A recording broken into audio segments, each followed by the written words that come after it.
Listo. Estamos grabando, muy bien. Les decía, este es un título básicamente académico traído de cómo nosotros estudiamos en la Facultad de Derecho. En realidad, el orden de prelación de las normas tiene para ustedes dos sentidos. Primero, porque es un poco cómo nos vamos a introducir a este mundo de la legislación que vamos a ir viendo. Entonces, de acá vamos a tener determinados conceptos básicos, ¿sí? De qué es una ley, qué es un acto administrativo, qué es un reglamento y demás cuestiones, para por lo menos a la hora que estemos hablando de la ley de acceso a la información pública, tengamos una cierta noción de dónde viene esta cuestión de una ley y cuál es la utilización que se le da en el marco de nuestra organización jurídica, digámoslo así. Y por otro lado, tiene para ustedes un específico valor en cuanto al ejercicio profesional, porque aquellos que les toque desempeñarse en alguna biblioteca jurídica o del Congreso, o etcétera, etcétera, etcétera, todo esto que estamos viendo ustedes acá, la Constitución, tratados, las leyes, decretos, leyes, reglamentos y demás actos mencionados, no son otra cosa que información documental desde el punto de vista después de cómo es el original y la conservación y además la sistematización de toda esta información. Pero eso lo van a estudiar en otro lado, pero tienen que saber ustedes que esto básicamente es eso, es para ustedes, cada uno de estos ítems no es otra cosa que con lo que ustedes van a tener que trabajar en su profesión si se van a desempeñar en alguna biblioteca de corte jurídico. Léase Poder Judicial, léase algún colegio de abogados, léase congreso, consejos deliberantes, en alguna biblioteca, insisto, de corte jurídico. En general, los departamentos judiciales, todos tienen al menos dos bibliotecas, ¿sí?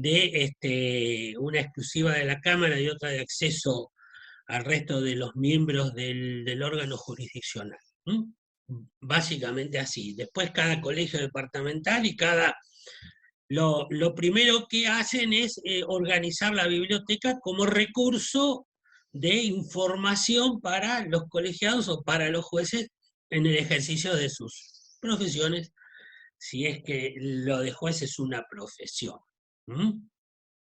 Quiero pensar que no, pero en fin. Ahí la profesora con Ingrato se ríe porque ya empiezo a buscar problemas, pero bueno, es así, es un poco el genio inconducente. Muy bien, dicho un poco esto, entonces vamos a ver un poco el orden de prelación, es decir, las normas en nuestro sistema no todas valen lo mismo.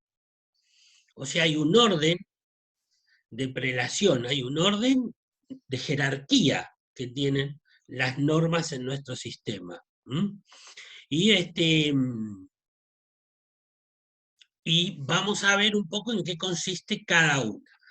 A su vez vamos a entrar así en algunos conceptos básicos que después son importantes para que podamos, insisto, entender el desarrollo después de alguna legislación. ¿Sí? En principio ustedes saben, y si no, este es el momento en el que lo vamos a refrescar, que desde el punto de vista de la organización política, nuestro país es un Estado federal. Un verdadero concepto político. ¿Sí?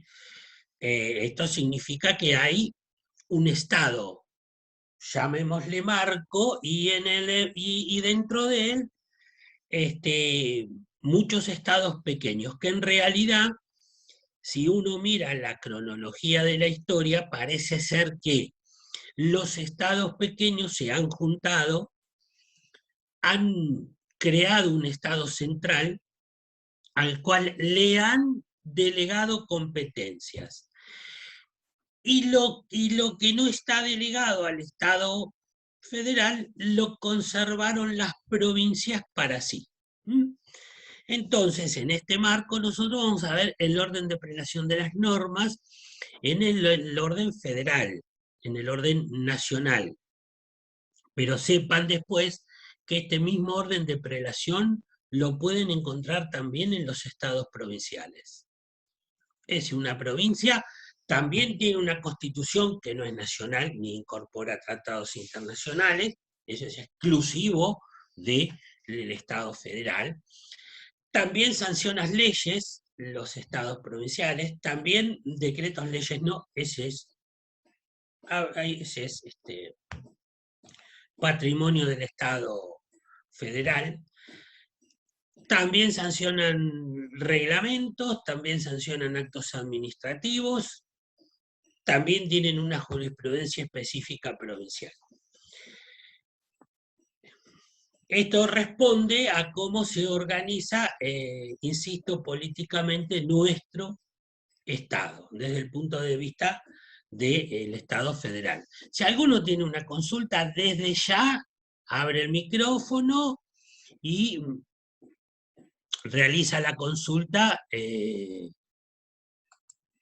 ¿no es cierto? Cualquier duda, pueden participar, pueden inclusive disentir, ¿sí? Yo he evitado, para que la profesora Coringrato no me rete, decir que desde el punto de vista personal, federalismo es un soporte que hacemos los ciudadanos, es decir, soportamos innecesariamente dos estados.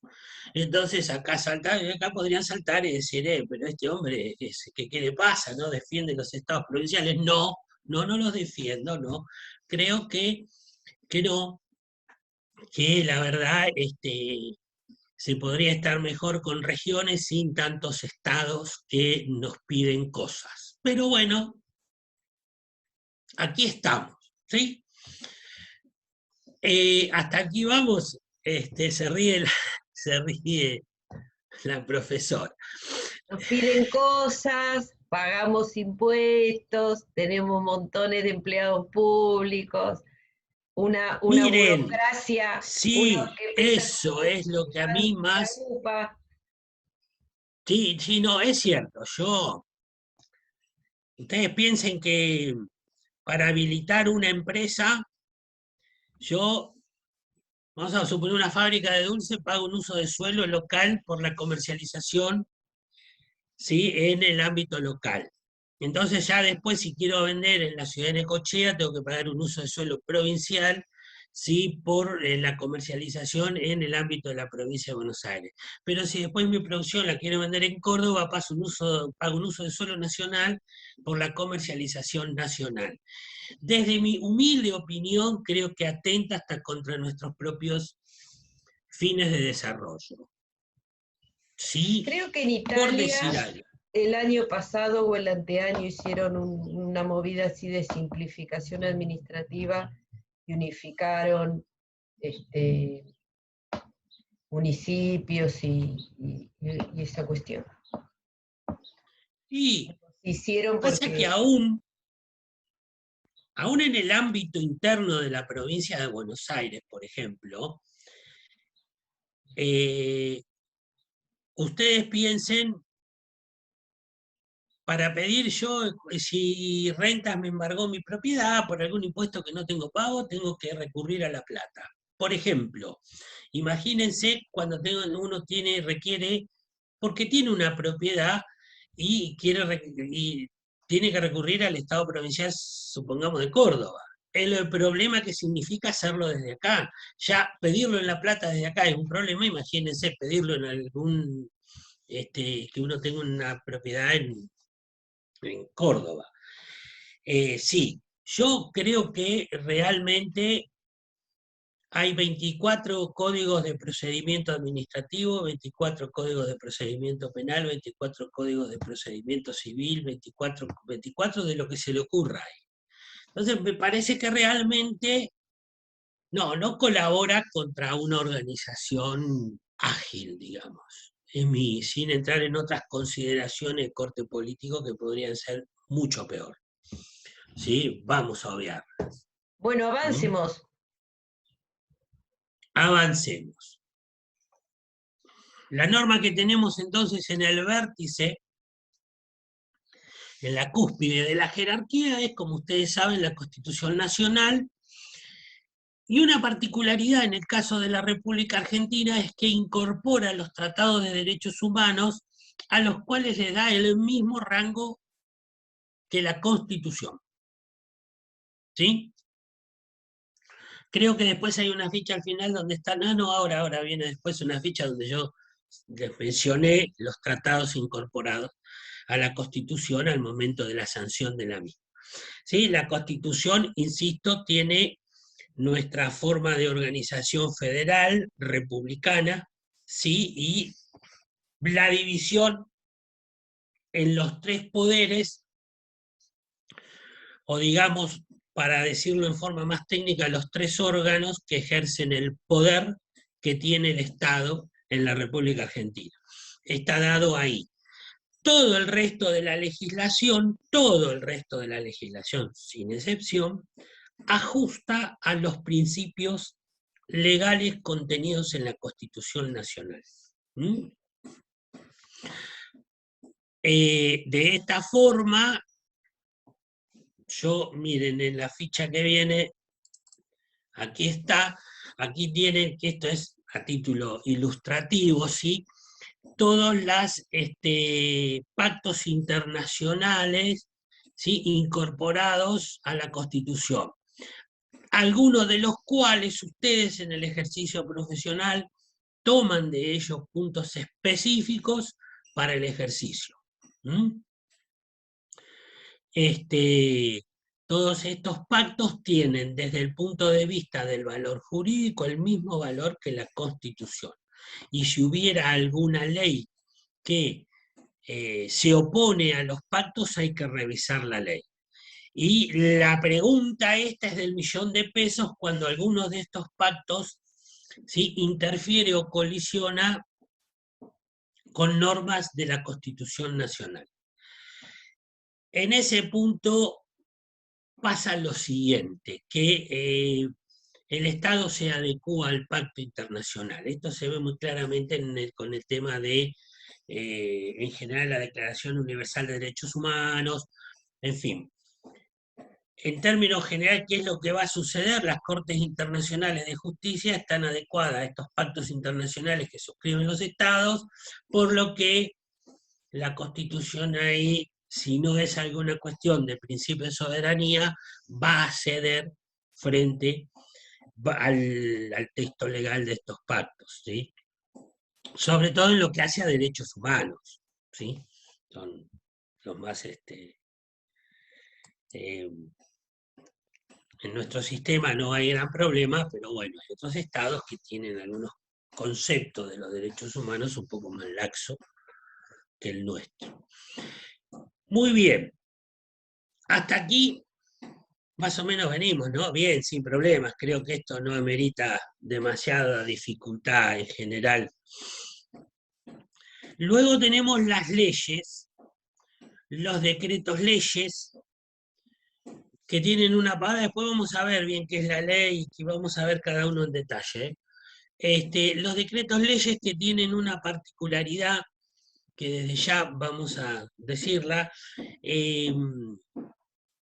Los decretos leyes son un instituto jurídico al cual apelan los ejecutivos de facto.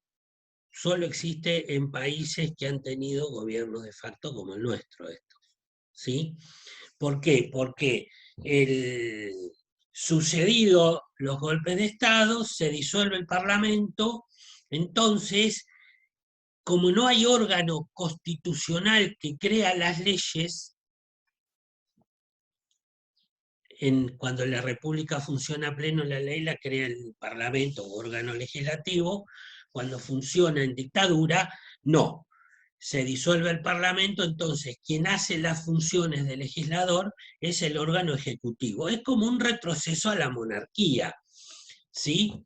No tengo que explicar o sí, no sé, que antes de la existencia de la República, las tres funciones del Estado las ejercía un solo poder del Estado, que era el rey, que era la monarquía.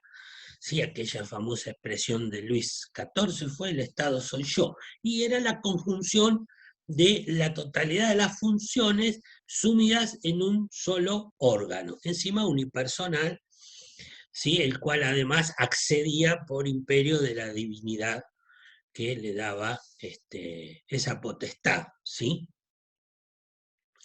Por suerte hemos avanzado un poco.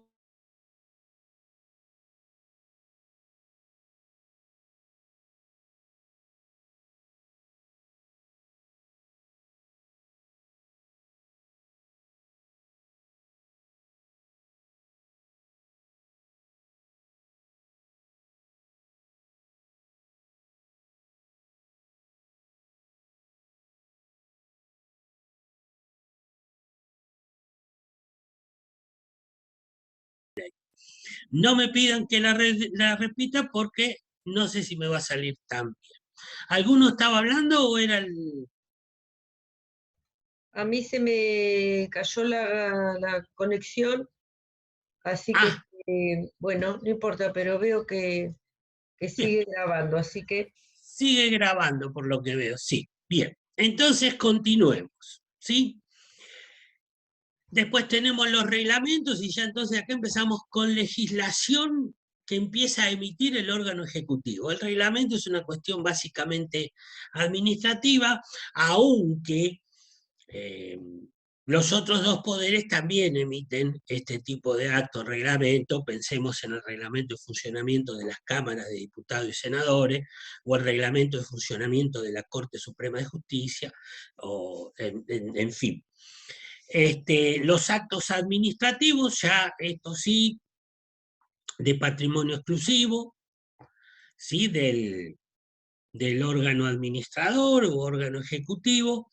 Vamos a ver los usos, prácticas y costumbres, los cuales en principio a priori no generan derecho, aunque en la modificación del último Código Civil los usos y costumbres adquieren una relevancia un poco más importante, y diría además que en materia comercial son muy tenidas en cuenta por los jueces a la hora de, pero bueno, de fallar o de laudar, pero bueno, ya no estaríamos entonces aquí hablando de los usos, prácticas y costumbres. La verdad que lo deberíamos haber puesto más abajo, salvo que nos estemos refiriendo a la costumbre secundum legem, decían los romanos, a la costumbre según la ley, es decir, cuando la ley hace para sí mismo la costumbre, pero ahí ya pasa a ser una ley, la costumbre, no estaría siendo un documento del carácter de los anteriores. Y por último, la jurisprudencia, que es, pues vamos a ver la definición, la compilación de los fallos o interpretaciones que los jueces hacen de la legislación a la hora de aplicar las leyes al caso concreto. ¿Mm? Muy bien. ¿Hasta aquí alguna duda, chicos? Sí, ¿No? ¿me escucho? Sí, sí, yo escucho perfecto. Decime, decime. Ah, no me quedó muy claro el anteúltimo punto. El de leyes interesados se refieran a ellos. Ah, no, eso es usos, prácticas y costumbres. Ah, ok. ¿Qué sucede? Cuando los usos y costumbres se convierten, ¿sí?, en una ley, y eso sucede, Sí. ahora vamos a ver, con la ahora definición va de a ley, porque particularizar, básicamente ahora va la a ley es el particularizar extracto de la cada uno. costumbre. ¿Cómo, Marcela? Que ahora vas a ir hablando de cada uno, recuperando cada uno. Sí, sí, sí, sí, sí, sí. Y la costumbre es una cosa muy interesante que vamos a ver, porque si bien el legislador no quiere que la costumbre sea derecho, porque ¿a qué apela? No apela a que nosotros nos guiemos por nuestras costumbres, sino por la ley escrita. A veces, o casi siempre, la ley escrita, ¿sí?, perdón, la costumbre se hace ley. Y vamos a ver Claro. después cuando veamos la definición de ley ahora, porque es básicamente eso, es básicamente prácticas previas a las cuales nos sometemos todos y las transformamos en ley escrita con orden, o por lo menos facultamos al Estado para que por su imperio nos obligue a cumplirla, ¿sí? O nos sometemos a cumplirla. Bien. Pero Perdón, sí, ahora después le esto- vamos a dedicar un parrafito. Sí, Flor, decime. No, yo quería que lo de los usos y Carolina, sí. costumbres lo podemos ver vinculado también con el lenguaje. O Sí. sea, lo que genera que la Real Academia o las Reales Academias de todos los idiomas vayan incorporando nuevos vocablos o derivaciones de los vocablos son los usos y costumbres, no otra cosa. Sin ninguna duda. No tengo que recurrir al ejemplo hoy y discusión que hay con el idioma inclusivo, Sí. porque es Sí. la costumbre la que termina imponiendo el lenguaje. Ujú. Y bueno, nada. Sí, generalmente así funciona. No tengas ninguna duda que es el mismo. Es decir, los estados van compelidos a hacer legislación en función de las costumbres. El matrimonio igualitario, Sí, estaba pensando en todas las leyes de los últimos claro, años, tienen que ver sin con ningún lugar a duda. Pensemos en el análisis, en analizar la legislación ahora de la interrupción voluntaria del embarazo. ¿Qué es? Legislar una práctica consuetudinaria que estaba aceptada corrientemente por la sociedad, que se hacía, ¿sí?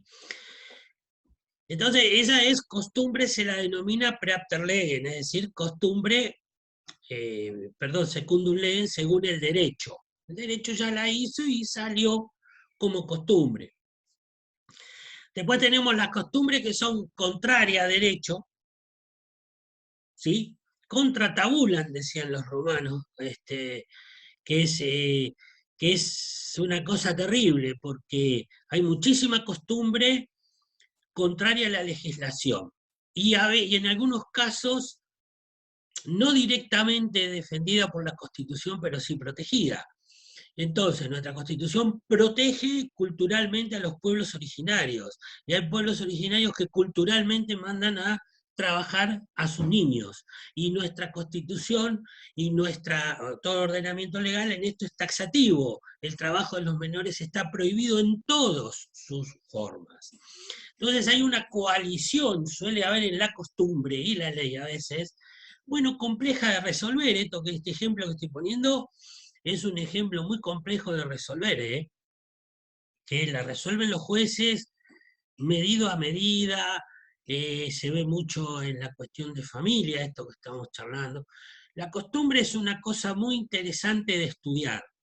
Yo, bueno, no sé, para mí, no sé para ustedes, obviamente, que tienen otro metido, ¿sí? Pero digo, es muy interesante porque una vez es allí donde uno comprende, ¿sí? Cómo funciona la ley, la costumbre y a veces por qué discutimos o nos pasan las cosas que nos pasan, ¿verdad? Y después tenemos otra costumbre que es la preapter legem, la que va corriendo a la par del derecho, pero ni va a favor ni va en contra. Es decir, cuando ingresamos hoy acá yo les dije buenas tardes. Bueno, no hay ningún reglamento que a mí me obligue a decir buenas tardes. Sin embargo, ¿qué nos dicta la costumbre? Es una costumbre preapter legem, corre paralela al derecho, que dice que tengo que decir buenas tardes cuando ustedes ingresan. ¿No es cierto? Y esto son prácticas aceptadas. Bueno, y ya expliqué los usos, prácticas y costumbres entonces, ¿Sí? ¿Estamos? Profe, ¿le puedo hacer otra pregunta? Sí, todas las que ustedes quieran. No, porque mencionó 2 puntos y yo creo que también está el contra legem, que sería contrario totalmente, ¿no? ¿Se le dice a la Sí, Constitución? claro, el Ah, contralegem bien. son totalmente Es la que se reñidas con la ley, que es el contra la ley, ejemplo claro, que yo les ponía del trabajo infantil. claro. que a veces Claro. la práctica reñida con el derecho, bueno, hay lugares donde es muy claro, hay zonas muy claras de contraposición a la ley, al derecho, y hay otras que son una nebulosa. ¿Mm? Bien. Bueno, nada, no iba a poner un ejemplo no de reñido con la ética de un fallo que apela a la costumbre para de alguna forma mitigar lo que fue el abuso de dos menores. Si fue un pastor que abusó de dos menores, y el juez, a la hora de dictar sentencia, apeló a la costumbre de donde venían esas niñas, el abuso era una cosa corriente. Un infeliz fallo de un docente de aquí de Mar del Plata, que bueno, fue desaforado y fue inclusive renunció a la docencia aquí en la ciudad. Pero digo, el tema de la costumbre es un tema muy arraigado, tema muy arraigado. Y es básicamente una lucha constante entre estados que van de alguna forma avanzando en, no sé, ya pongámoslo así, pueblos que van avanzando en la conquista de derecho, aún y a pesar de que alguna porción es renuente a la modificación o cambio de costumbre. ¿Estamos? Es un interesante debate este. Pero bueno, perfecto. Vimos el listado y vamos a entrar un poco a la ley. Y entonces en este punto vamos a hacer una distinción entre lo que es el derecho y lo que es la ley. Breve, así, para que ustedes tengan solo en su cabeza que se distingue, no es lo mismo el derecho que la ley. ¿Sí? Hay una cierta distinción en la misma. Para los positivistas, a los cuales en general yo suscribo, la diferencia es un poco difusa, que decimos que el derecho se puede ejercer en la medida que está en una ley. Eso es así un poco un positivista, ¿sí? Los romanos, que tenían una gran así, sagacidad para estas cosas, porque ellos eran básicamente un pueblo absolutamente conquistador, y podríamos utilizar algún otro epíteto más también, de calificación. Ellos tenían muy claro que te implantaban el derecho, te dejaban la religión y te cobraban los impuestos. ¿Por qué tenían esta concepción? Y así fue un imperio que duró miles de años, ¿sí? Porque para ellos tenía claro que la esencia de una ley era enunciar una situación preexistente. Entonces ellos decían, el derecho no es de la ley, sino que la ley escribe lo que está en la situación preexistente como derecho.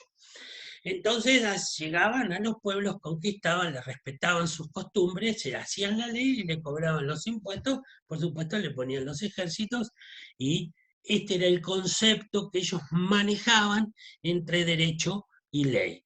Sí, después yo cito aquí un poco así en una cosita breve, ahí les pongo una página si después quieren ir a leer, ¿no?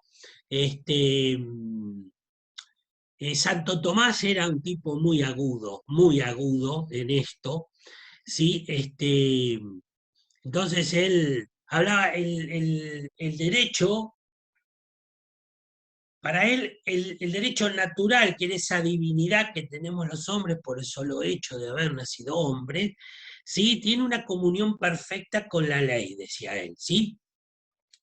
Y avanzaba hasta sostener esto de que entre la autoridad y el bien común había una mancomunidad que era indisoluble. Entonces, claro, son ideas, era una idea muy compleja del derecho en general, después tomado mucho por las monarquías esto, ¿eh? No era una cosa menor. Y los positivistas, que les vuelvo a decir, sistemas de relaciones constantes y necesarias. Aquí Kelsen fue un poco el padre de esta doctrina, ¿sí? En el cual decía que la ley era básicamente esto, y el derecho, ¿sí? Pero a como sea, un poco la idea de todos es que la ley lo que contiene es al derecho escrito. Y el derecho es esa situación preexistente, o esa situación que la ley extracta. Esta es un poco la diferencia que ustedes, nada, tienen que de alguna forma establecer. Sí, más que esto no es lo que en esta instancia ustedes tienen que conocer, ¿sí? Y vamos entonces a pasar a la ley. Así que yo creo que, a ver, sí, vamos aquí primero, a una definición de ley, ¿sí? Porque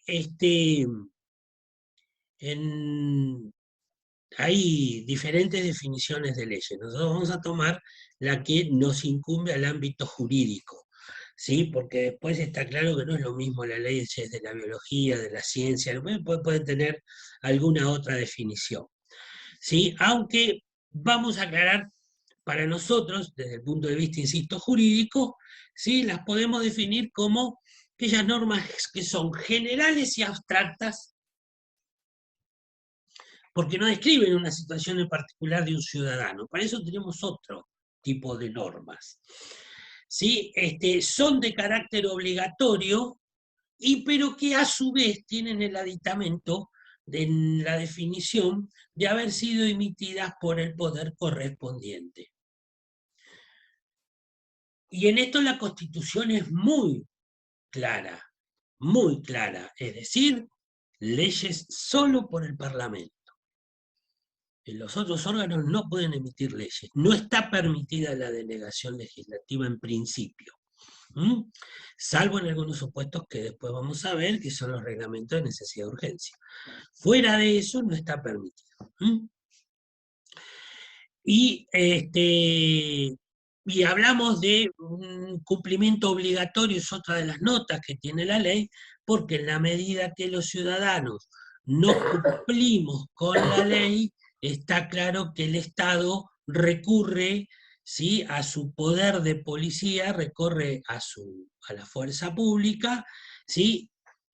Y esta es una cuestión que tenemos que tener en claro. El Estado funcionario tiene la obligación de hacer cumplir la ley, inclusive la obligación de sanción para las personas o instituciones que no cumplan con la ley. ¿Sí? Creo que esto para ustedes no es nada nuevo. ¿O sí? ¿Dije algo que ustedes no supieran? No, creo que hasta acá venimos bien, ¿no es cierto? La ley, el Código Civil, que de alguna forma es si uno tiene que establecer una jerarquía de leyes, diría que el Código Penal y el Código Civil son dentro de la ley, después de la Constitución, lo que mayor jerarquía contiene.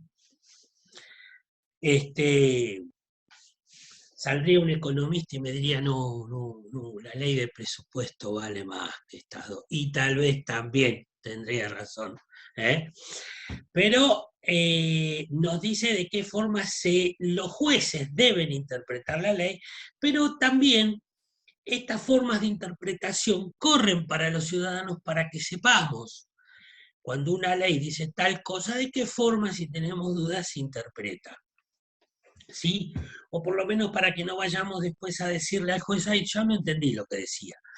Entonces la ley, ¿sí?, en un sentido, en un elemento gramatical, se interpreta conforme a las palabras, ¿sí?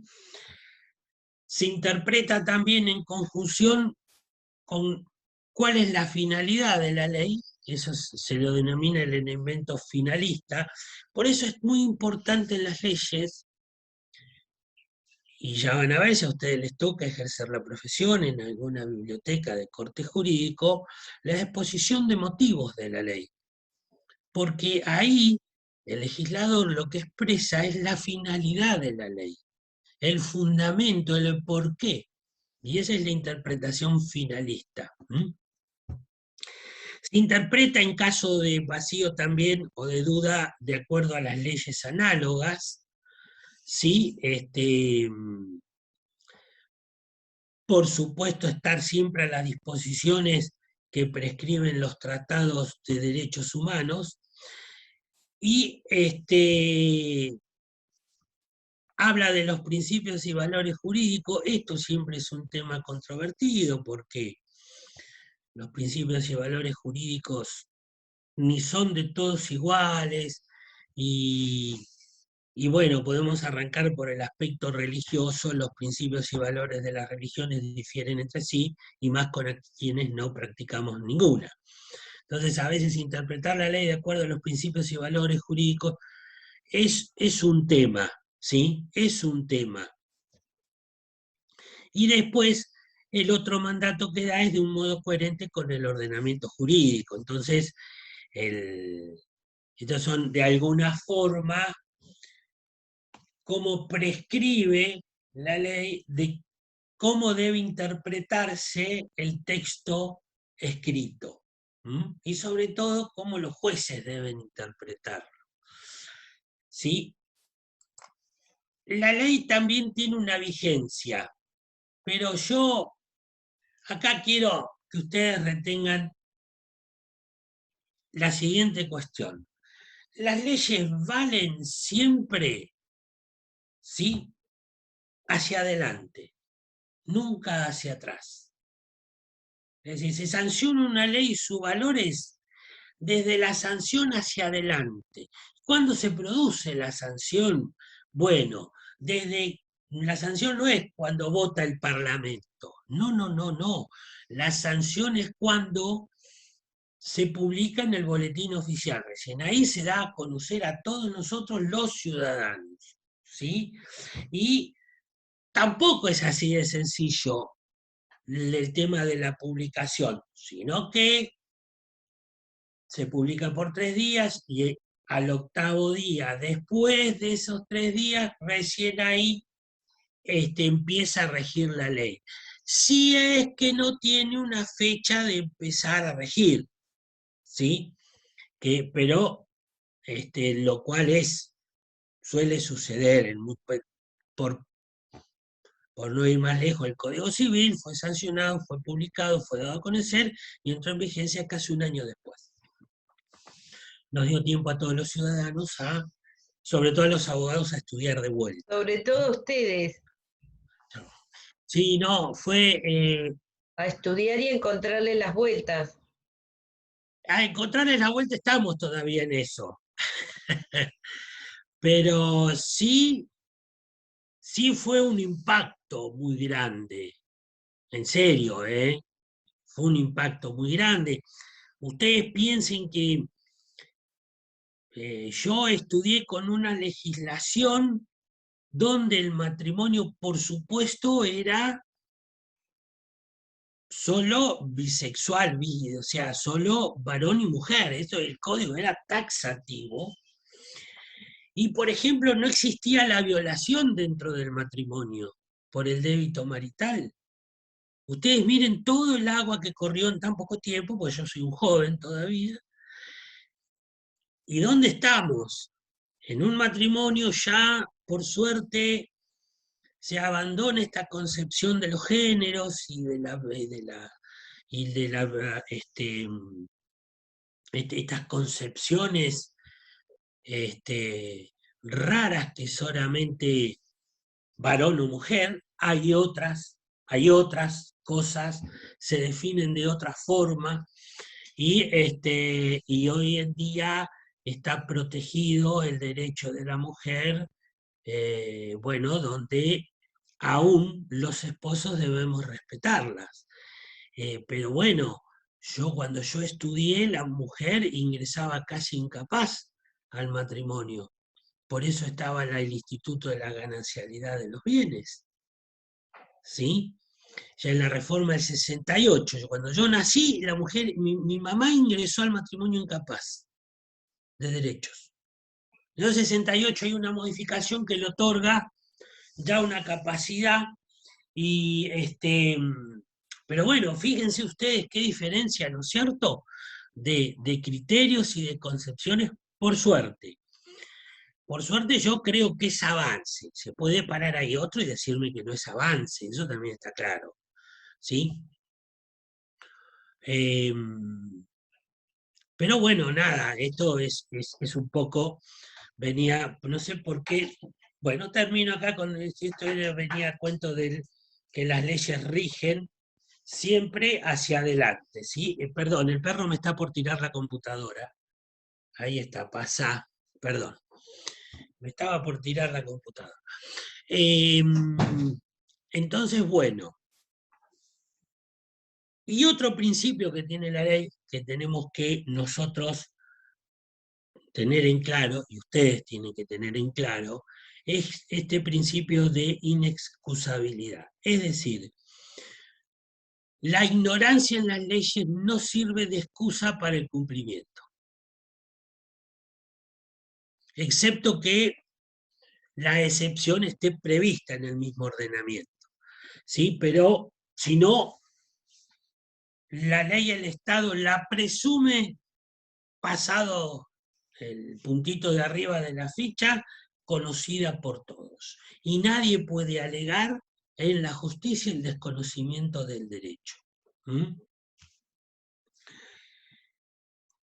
Nada, ustedes piensen que este es un principio constitucional contenido en la Constitución en 1853. Ubíquense en esto ustedes. Qué difícil es hoy poder aplicar esto a gente que apenas lee y escribe. Imaginen en 1853 cuando casi nadie leía y escribía. Ahí la costumbre validaba las relaciones mucho más que la ley, encima con un Estado incipiente, ¿no? Pero bueno, venía un poco a cuento también de lo que es la costumbre y la ley, esta relación que tiene entre ellas. Muy bien, ¿hasta aquí alguna duda? Chicos. No, ninguna. ¿No? ¿Seguro? O ustedes son muy inteligentes o yo soy bárbaro, No, y esta no, última parte perdón, no yo me la tengo creo. una duda. Está súper Sí, claro. decime, Tengo una Carolina. duda. ¿Qué pasa cuando una ley se promulga pero no está reglamentada? Ah, ¿Qué qué momento entra en problema. vigencia? Claro. Sí, vamos a completar ahora después el concepto cuando veamos reglamento. Pero miren, me voy a parar en la primera ficha para contestar esto. La Constitución Nacional es la norma que reglamenta nuestros derechos, que tal como vimos en la definición, vamos a decir que son esas costumbres preexistentes. ¿Sí? Las leyes reglamentan esos derechos contenidos en la norma constitucional. ¿Sí? Y los reglamentos, el Poder Ejecutivo nos dice de qué forma vamos a ejercer nosotros nuestros derechos a través de la ley en el día a día. ¿Esto queda más o menos cómo funciona? Entonces volvamos. Cuando tenemos una ley que amerita reglamento, porque así lo redice la Constitución y la misma ley, al órgano ejecutivo la ley no empieza a tener vigencia. Aunque esté publicada en el boletín oficial. Aunque esté publicada en el boletín oficial. Para que suceda la vigencia tenemos que recurrir a una ayuda a los ciudadanos, que es una sentencia judicial. Todo un tema. Porque de alguna forma también funciona que los reglamentos, ahora vamos a verlos en detalle, las especies de reglamento, de alguna forma también funciona que los reglamentos son una atribución que tiene el Ejecutivo conferida por la Constitución. Entonces, generalmente cuando los órganos ejecutivos no quieren, claro, ellos interpretaron que la ley interfiere con sus, de alguna forma con sus objetivos de gobierno, no te reglamentan la ley. Es la forma que tienen que decir, no estoy de acuerdo con esto. Y entonces después, pero bueno, hay mecanismos también constitucionales para obligar al Ejecutivo al ejercicio de la competencia de la reglamentación. Pero desde ya va a quedar demorada la aplicación de la ley, porque le va a faltar una pata que es el reglamento. Con lo cual no se respeta el principio de que una ley entre en vigencia a partir del 8º día de su publicación en el Boletín. No, claro. Ahora después vamos a ver que eso después lleva el reglamento, pero el reglamento, bueno, puede de alguna forma poner un parate a la vigencia de la ley, ¿sí? Vamos a tener que recurrir a la justicia interpela, ordena, y entonces ahí los ejecutivos reglamentan, y a veces reglamentan en forma parcial, y tienen otro instrumento. Lo que pasa es que yo no lo explico porque no es por ahí objeto, pero los ejecutivos tienen otro instrumento muy importante que es el veto. Que pueden vetar la ley. Pero hay algunos que no vetan la ley, pero no la reglamentan, y cuando la ley va muy, la vetan directamente. ¿Qué es lo que pasa? Vetar la ley no es, a pesar de ser una facultad constitucional, vamos a convenir que no es una facultad democrática muy tiene un costo aceptada. político. ¿Sí? Convengamos eso, por lo menos. Sí, uno debe ser respetuoso de la voluntad de los representantes del pueblo en el Parlamento a la hora de sancionar las leyes. Pero bueno, eso después entra en el juego de la política, las mayorías, las minorías y los diferentes objetivos de país. Entonces, yo, qué sé yo, es un tema más relacionado a la ciencia política, pero bueno, son los mecanismos jurídicos que existen, sí. Volvé, Sergio, a donde estabas, porque ya llevamos 1 hora. Vuelvo. La profesora me reta, ven ustedes, y yo vuelvo. Bueno. Estos son los tipos de ley, vamos a ir rápido, porque esto tampoco, digamos, hay determinados tipos de leyes, que es un poco lo que yo les decía. La ley en general reglamenta siempre los derechos contenidos en la Constitución, ¿sí? La ley penal es una ley prescriptiva. ¿Por qué? Porque de alguna forma, si bien no nos dice cuál es la conducta a seguir, nos dice que si seguimos en una determinada conducta, tenemos una pena, ¿sí?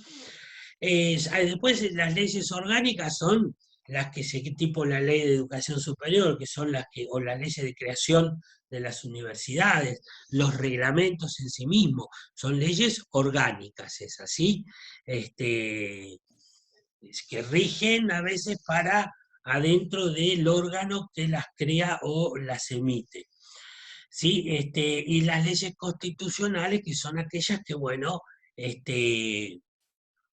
toman directamente un derecho contenido en la Constitución y lo explayan y nos dicen de qué forma ejercerlo. ¿Sí? En general no hay una sola ley que contenga un derecho constitucional, sino que suele haber una batería de leyes que así lo dictamina, ¿sí? Muy bien. Los caracteres de la ley son estos que estamos aquí, son obligatorias, son impersonales, abstractas.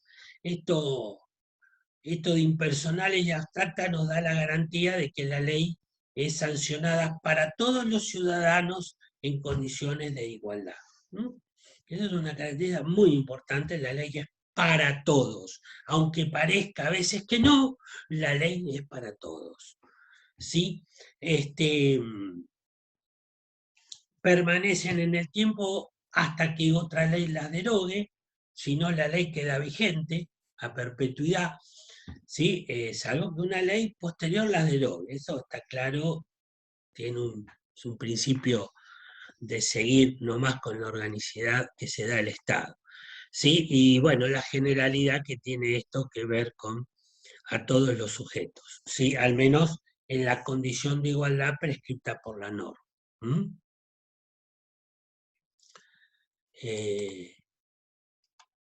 Vamos al reglamento. ¿Sí? El reglamento es una declaración unilateral de voluntad, ¿sí? Realizada en el ejercicio de una función administrativa. Esto es lo que hay que tener en claro, ¿sí? Porque si no, podemos confundirla con una ley. Y no, el reglamento lo emana dentro de las facultades que tiene, de las competencias administrativas, el órgano ejecutivo. A esos reglamentos nos vamos a referir, ¿sí? Pero tienen el mismo efecto en la medida de la vigencia que la ley, ¿sí? Produce efectos generales y de forma inmediata. El claro ejemplo de esto es el reglamento de cursadas que ustedes tienen. El reglamento de cursadas lo sancionó la universidad, que es un órgano descentralizado de la Administración Pública Nacional, en ejercicio de competencias que le fueron conferidas por la ley, y les dijo a ustedes cuál es la forma y los derechos y obligaciones que tienen para cursar y aprobar una materia. El reglamento de cursadas es el claro ejemplo de un reglamento, ¿sí? Efectos jurídicos generales, es decir, para todos los alumnos por igual y en forma inmediata. ¿Queda alguna duda de esto? No, me parece que no. Yo rápidamente les voy a mencionar los tipos de reglamentos, que tampoco, pero no podemos pasar una clase de esta sin mencionar que hay diferentes tipos de reglamentos y hay algunos que son muy importantes. ¿Sí? Los subordinados o de ejecución, que son los que hablábamos al principio cuando me preguntaba Carolina, creo que era, al respecto de la reglamentación de la ley, son los que van subordinados a la ley, nos dicen de qué forma vamos a ejecutar las leyes. ¿Sí? Después tenemos los autorizados o de integración, que es cuando la ley deja algún hueco y le dice al Ejecutivo, usted complételo. ¿Sí? Así nacieron las retenciones al agro. Usted complete acá en el Código Aduanero, ¿sí? El valor del impuesto a retener por la exportación lo va a poner el Ejecutivo. Y así nacen, por poner un ejemplo. ¿Sí? Los reglamentos delegados, ¿sí? Que en principio están prohibidos. En principio la delegación legislativa no va, excepto en materia administrativa o de emergencia pública, ¿sí? Con un plazo que está fijado por el Ejecutivo para su ejercicio, ¿sí? Y dentro de los alcances que estipula el Congreso o que el Congreso establece. Este es el tema que ustedes deben escuchar todos los años a los diputados y senadores de las oposiciones, no importa cuál, de la oposición, que no gobierna en ese momento, se quejan de los aportes al Tesoro de la Nación, los ATN, que ellos mismos le facultan al jefe de gabinete. Es muy curioso y muy cómico esto, porque todos los ejecutivos tienen facultades delegadas para distribuir dinero por afuera del presupuesto que aprueba el mismo Congreso en forma unánime y después todos se quejan de eso que están aprobando. Pero estos son los reglamentos delegados. Seguramente habrán escuchado por televisión este tipo de queja. Distribuyen la plata y sí, es parte de lo que le han delegado de competencia, que si se querría y nos ponemos a revisar, creo que serían inconstitucionales. Los reglamentos autónomos, que son los que dicta el jefe de gabinete para el funcionamiento de la propia administración, estos no se publican, estos entran en vigencia así cuando te llegaron arriba del escritorio por ser parte de la función pública, es decir, estos reglamentos autónomos tienen algunas particularidades para quienes estudiamos la administración pública. Seguramente han escuchado hablar de esto, ¿no? De los decretos de necesidad y urgencia, ¿han escuchado hablar? Sí. Bueno, maravilla de la legislación, los decretos de necesidad y urgencia son la vedette, ¿sí? Dos cosas con esto. Primero, se deben dictar en momentos donde la urgencia es de extrema, de tal envergadura que la reunión del Parlamento no es posible, o si es posible no lo atacamos rápidamente. Y a partir de ese, a ver, los últimos y más famosos fueron los relativos a la pandemia. Es decir, el Ejecutivo sancionaba y después el Poder Legislativo, fueron casi todos aprobados por unanimidad. Por eso los quiero traer de ejemplo, porque casi todos tuvieron unanimidad de aprobación y, bueno, no ameritaba, es decir, la urgencia no amerita la discusión y la reunión del Parlamento. ¿Sí? Aunque vamos a convenir que el tema de la virtualidad no solo aceleró, sino que agilizó el ritmo de sesiones y además reunir al Parlamento, lo que otrora era una complicación porque había diputados que estaban en sus lugares de origen. Hoy te llega la notificación, te dice que a las 3 de la tarde es sesión y abrí la compu porque empezaron a sesionar. Entonces, esto también es una cosa que se está viendo, ¿sí? Pero a como sea, los requisitos son estos que estamos viendo, y después estos se someten a la ratificación del Congreso. Está claro que hay algunas materias en las cuales el órgano ejecutivo no puede legislar, ni siquiera en decreto de necesidad de urgencia. En materia penal, en materia de impuestos, en materia de partidos políticos y en materia electoral. En esas 4 cosas no se puede legislar ni aún habiendo necesidad y urgencia. ¿Sí? Está vedado, tiene el Ejecutivo en esas cuestiones. ¿Quedan más o menos claros qué son los reglamentos? ¿Sí? Bien. No me contestan, che, y entonces Sí, sí. yo... Sí, sí. Sí, Hicieron bien, sí bien. con la Sí, sí, sí. cabecita y Florencia puso sí en el chat, Sergio. Pero yo el chat Mayra no lo también. veo compartiendo pantalla y aquí Bueno, te veo cuento, solo a te la cuento. profesora Pero Coringrato y 2 de ustedes. te Nada hacen más. así, te hacen así. Ah, bueno, pero yo no los veo por eso. Vos, quédate Muy con bien. que vamos bien.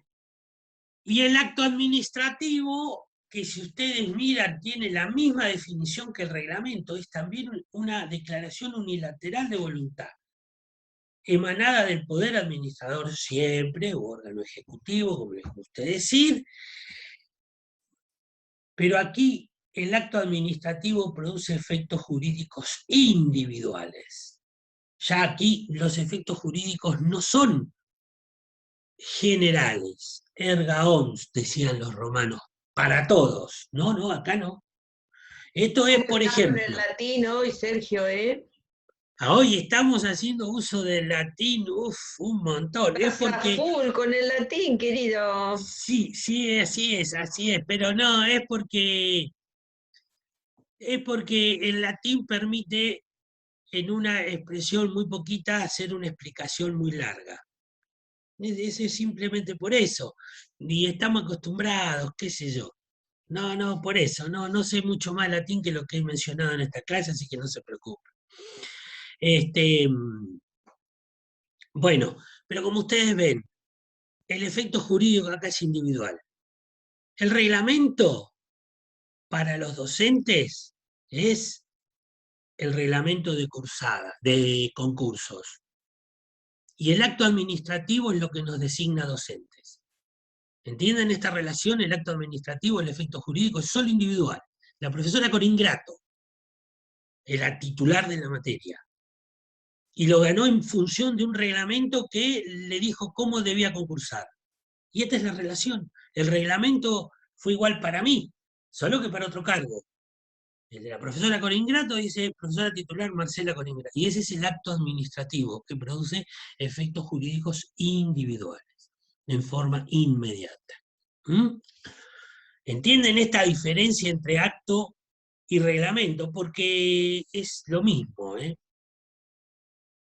salvo el efecto. Salvo el efecto. El efecto nos da la calidad del acto. ¿Mm? ¿Entienden? Sí. Si yo me contesto solo, sí, entienden, suponemos que sí. Bueno, y por último, la jurisprudencia y la costumbre, que ya hablábamos, la jurisprudencia es el conjunto de fallos que emiten los órganos jurisdiccionales, y la otra concepción que tiene, pero esta es muy acabada desde el punto de vista técnico, ¿sí? Nosotros, ¿qué se nos enseña a nosotros? Que la sentencia es la ley misma para las partes. ¿Sí? Cuando un juez hace sentencia, a las partes les dice, esta es su ley. ¿Sí? Entonces, claro, hay otra corriente que lo que dice de la jurisprudencia, que son las interpretaciones concordantes del orden jurídico hechas por los órganos jurisdiccionales. Son básicamente la misma cosa, es el compendio de las sentencias, la jurisprudencia. Quienes les toque trabajar, insisto, en las bibliotecas de corte jurídico, van a moverse con la jurisprudencia, con los reglamentos, las leyes y los actos administrativos. Básicamente. Y más que nada con la jurisprudencia. Más que nada. ¿Sí? Le van a pedir primero los fallos y después la ley. Y después que precisa reglamento o acto en función de que sea administración pública el asunto.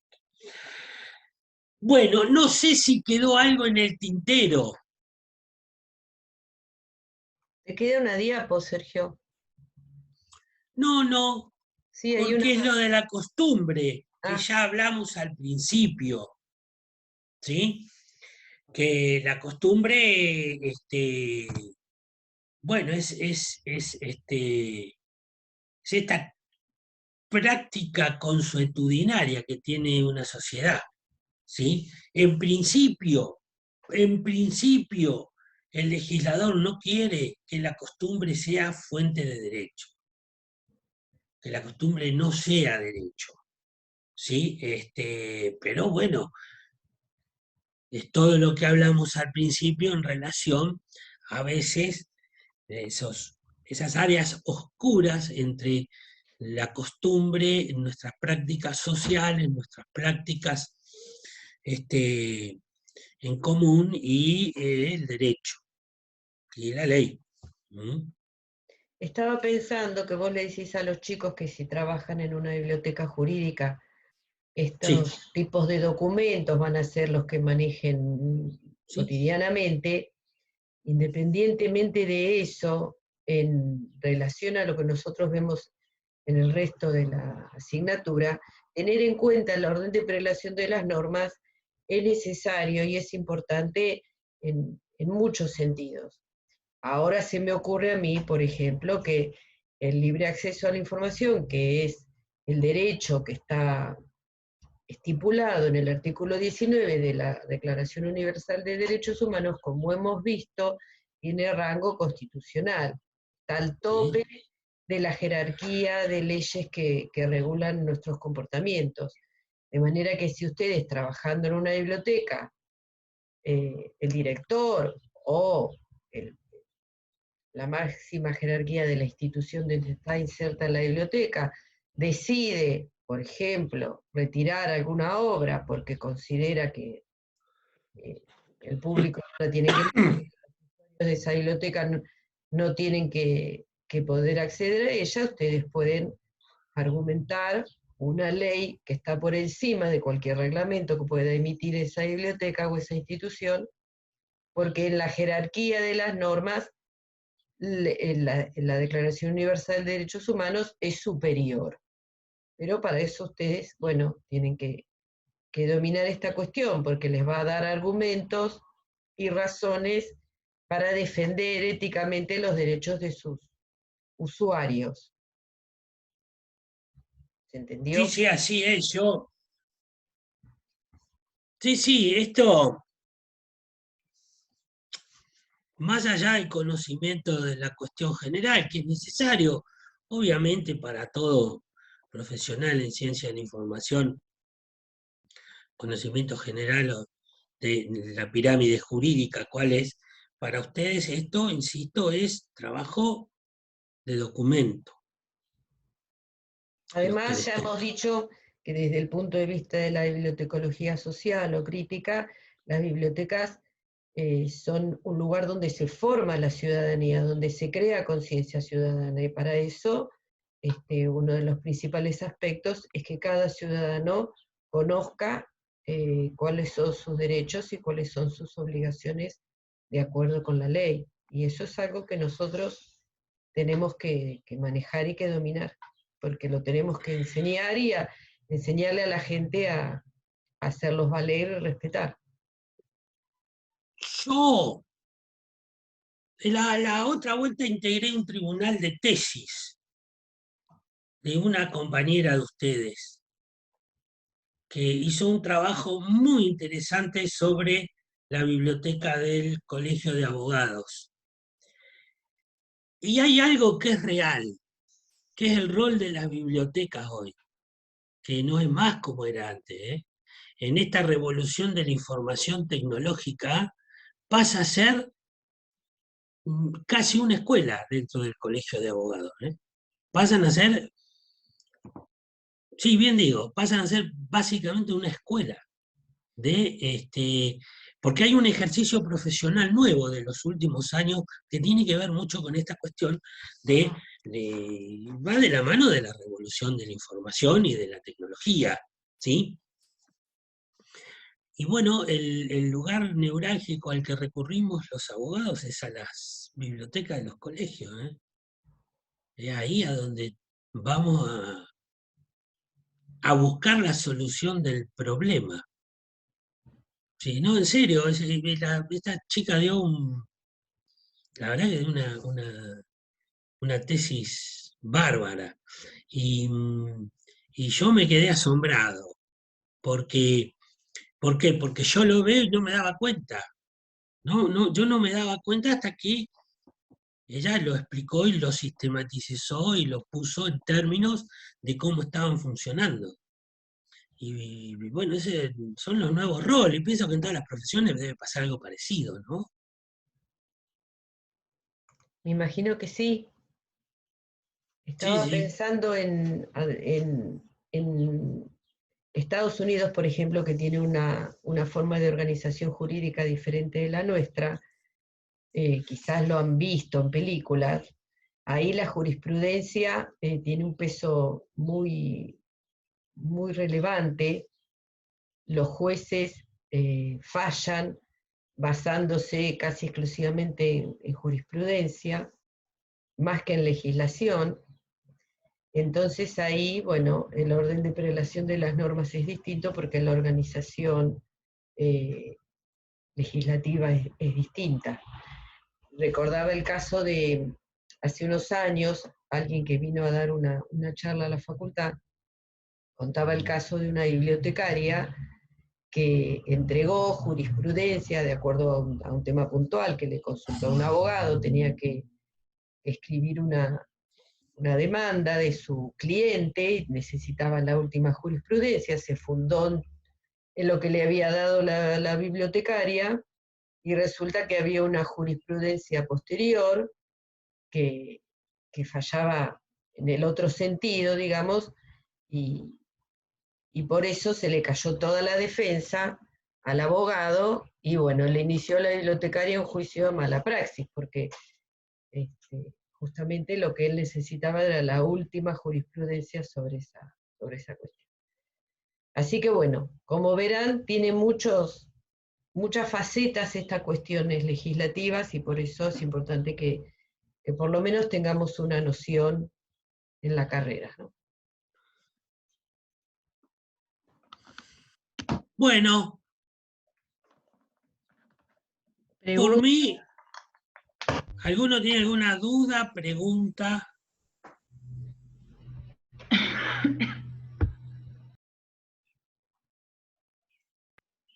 Por ¿No? mi parte no. Cierro la Bueno, grabación.